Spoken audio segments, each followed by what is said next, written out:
A única forma de conhecer ou identificar o pecado é através da lei de Deus, os 10 mandamentos. Por isso, Satanás ataca a lei de Deus para mantê-la as pessoas na ignorância do pecado.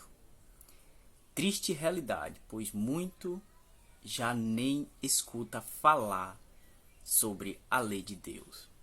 Pois o 10 mandamento ali é a lei onde iremos ser julgados.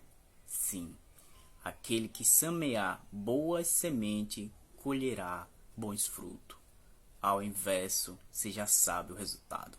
Plantou, colheu.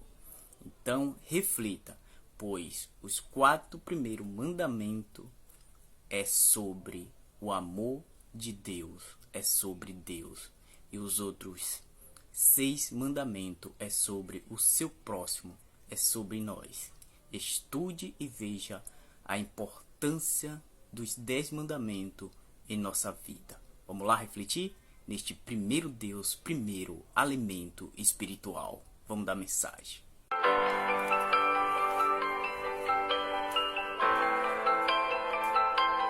Paz seja convosco. Como você está, meu amigo, minha amiga? Eu espero que a paz de Deus, que excede todo o entendimento, habite ricamente o seu coração. Estamos começando mais um dia e que bom fazê-lo refletindo na palavra de Deus e ouvindo a voz do Senhor. Hoje eu queria meditar com você naquilo que o apóstolo Paulo escreveu em Romanos, capítulo 7, no verso 7. Ele está tratando do tema a lei e o pecado. E assim Paulo escreveu: Que diremos, pois? É a lei pecado? De modo nenhum.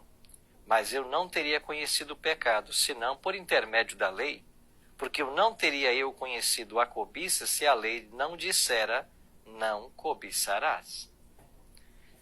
Numa simples sentença, o apóstolo Paulo deixa claro para todos nós o papel da lei: nos mostrar, nos revelar o pecado. Paulo está dizendo: eu não teria conhecido o que é pecado senão por intermédio da lei. Você sabe que quando o assunto é lei, nós temos hoje extremos perigosos. De um lado, de um extremo, estão pessoas que estão ensinando por aí que a lei de Deus foi abolida, que ela não tem mais validade, que a lei de Deus foi cravada na cruz, que da cruz para cá nós somos libertos da lei. Interessante, mas se você perguntar para estas mesmas pessoas se um cristão, se alguém que aceitou a Cristo pode matar, roubar e adulterar, eles dirão que não. Mas então espera, a lei foi abolida ou não foi? E quando a gente começa a aprofundar o estudo, você vai perceber que para a maioria das pessoas, só um mandamento foi abolido: o sábado. Mas como você pode tirar o 4º mandamento da lei de Deus? Se Cristo não fez isso, e nem os apóstolos, que ser humano teria autoridade para arrancar um mandamento da lei? Pensa sobre isso. Mas enquanto de um extremo as pessoas estão dizendo de que eu não preciso guardar essa lei, de que eu fui salvo pela graça de Cristo e eu estou debaixo da graça e não da lei, por outro lado, existem pessoas que estão ensinando que você, para ser salvo, deve guardar a lei. Para ser salvo, deve praticar boas obras. E estão ensinando salvação pelas obras.